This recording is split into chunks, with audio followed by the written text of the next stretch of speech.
We've got MAEFO out tomorrow. We're ending the political year, but with an election not far away, the politics is ever constant. Joining me now is Shadow Assistant Minister for Home Ownership, Andrew Bragg. Thank you for your time. So, MAEFO, we're getting a bit of an indication of where things are at. The headline is $100 billion will come out of forward tax receipts. This is all to do with mining. Would you agree this aspect? I mean, this was a big gift to Labor early in its term. It's being taken away. That this is essentially a big external factor. Even if you get the trappings of power, this figure won't change?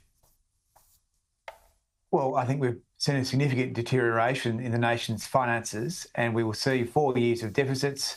There'll be very deep deficits. And I think that's because the government has prioritised the public sector over growing the private economy. And now the public sector is having to meet, for example, a very significant wages bill, which has exploded under this government. What spending would you not go ahead with when we're talking MAEFO? What should be stopped right now, in your view? Well, there's $20 or $30 billion of excess public sector expenditure now that exists because of this government's judgments to expand the size of the public sector. So we wouldn't be proceeding with that. There are a number of other large... So $30 billion cut to the public sector. There's a very significant growth that's occurred, $20 or $30 billion over the course of this parliament into the size of the public sector. There's also, in addition to that, very significant growth in the number of bureaucracies. There have been boondoggle funds like the National Reconstruction Fund, the Housing Fund. I mean, these are not things that we would proceed with. Okay. I want to talk to you about nuclear energy policy as well. That was outlined on Friday. One of the headlines out of this is 40% less energy, according to the coalition, compared to Labor's plan, is what we're being told will be needed. Is there a plan B? This is obviously a prediction. AEMO has said there are two possibilities. That what this is a genuine possibility. We might need this much energy. What if we need more? What's the plan B for the coalition?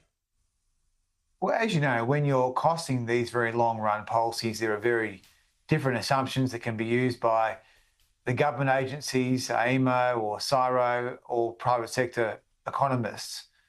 I think the main point is that we are projecting a significant increase in energy use over the long term, and we think that we can do a better job of providing that stability and that price certainty that people are looking for after, frankly, too long where governments have been playing with the energy market, and now it looks like Frankenstein's child, basically, because of Labor's very significant intervention in this last 2.5 years.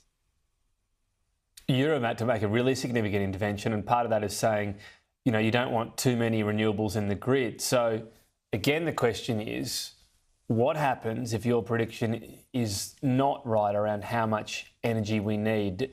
Would you change tack? Would you say, OK, EV take-up is higher, green hydrogen looks like it might take off. Would you then change tack and switch to the path of more energy needed? Well, Tom, you always respond to events as they unfold, but what we're trying to do is to fix what has become an absolute nightmare. I mean, the government promised to cut energy bills. They promised a significant discount would be there for Australians, but in fact, Australians have found that energy prices have skyrocketed under this government. So the intervention is proportionate to the problem we're trying to solve here, which is to get energy prices down, because we know how crucial that is for the economy's growth over the long term.